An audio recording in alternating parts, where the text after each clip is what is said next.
Parliament के मुश्तरका इजलास में कामयाबी के लिए वजीर आज़म इमरान खान पुरअज़्म, कहा स्पोर्ट्समैन मैदान में कदम जीतने के लिए रखता है। दुनिया भर में टेक्नोलॉजी का इस्तेमाल हो रहा है, हमारे यहाँ अपोजिशन वोटिंग मशीन से डरी हुई है। मुल्क अगली नस्लों का सोचने से आगे बढ़ते हैं। जेहलुम में शरा के संग बुनियाद की तकरीब से वजीर आज़म का खिताब। इंतखाबी इस्लाहात, नैब तरामीम और कुलभूषण से मुताल्लिक़ कानून लेंगे। पार्लियामेंट के मुश्तरका इजलास से कबल नंबर गेम पूरे करने के लिए हुकूमत सरगर्म। हुकूमत को दोनों ऐवान में 221 अराकीन की हिमायत हासिल। अपोजिशन 219 अराकीन के साथ मोर्चाबंद। वज़ीर आज़म ने मुलाकात करके MQM की भी हिमायत हासिल कर ली। वज़ीर आला पंजाब भी मिले, वज़ीर आज़म को सब अच्छे की रिपोर्ट दे दी। वज़ीर आज़म की कानूनी टीम से 2 मरतबा मुशावरत। अपोजिशन ने भी मुश्तरका इजलास के खिलाफ भरपूर मोर्चा लगा लिया।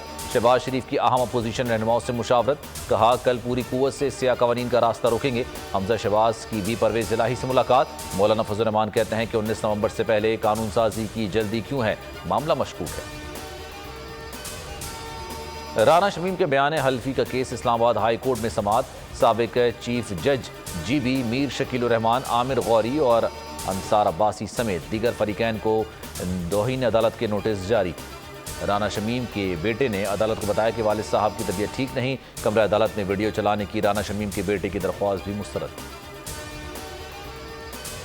नून लीगी रहनुमा शाहिद खकान अब्बासी कहते हैं कि आज आला अदलिया का इम्तिहान है। साकिब निसार मामले पर सफाई पेश करें। नैब ने अब तक सिर्फ नवाज शरीफ को सजा दी है। नवाज शरीफ और मरियम की पेशी से पहले कोई साजिश हो जाती है। गुज़िश्ता रोज़ जाली हल्फनामा सामने आया जिसकी फीस शरीफ फैमिली ने अदा की। अदालतों पर हमला नून लीग की रिवायत है। फवाद चौधरी की जवाबी बात। फवाद चौधरी ने इलेक्शन कमीशन से मुतालिक अपने बयान पर माजरत कर ली। इलेक्शन कमीशन ने फवाद चौधरी को तहरीरी जवाब जमा कराने का हुक्म दे दिया। फवाद चौधरी का कहना था कि जो भी बात करता हूँ वो हुकूमत और काबीना की पॉलिसी होती है। उम्मीद है इलेक्शन कमीशन मेरी वजाहत को मजबूत अंदाज में लेगा। आजम स्वाति सेनेट इजलास की बिना पर इलेक्शन कमीशन ने पेश ना हो सके। कराची कोऑपरेटिव मार्केट के मुतासरीन बे और मददगार तमाम असासा जल गया, लेकिन बहाली के लिए कोई पेशरफ ना हो सकी। मुतासरीन कहते हैं कि हुकूमत बेहिसी का मुजाहरा कर रही है। रुपया मजबूत, डॉलर की कदर मजीद 40 पैसे घट गई। इंटरबैंक में डॉलर 174 रुपये 79 पैसे पर बंद हुआ। ओपन मार्केट में डॉलर 177 रुपये पर ट्रेड कर रहा है। सिंध बलूचिस्तान में CNG फिर महंगी, 20 रुपये इजाफे से 200 रुपये फी किलो हो गई। 2025 की चैंपियंस ट्रॉफी की मेज़बानी पाकिस्तान को दे दी गई।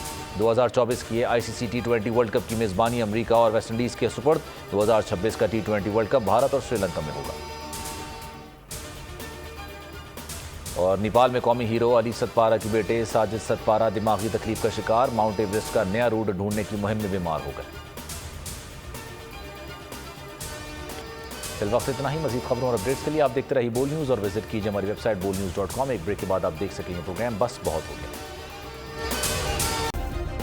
सब्सक्राइब करें और बेल दबाएं ताकि कोई खबर रह न जाए।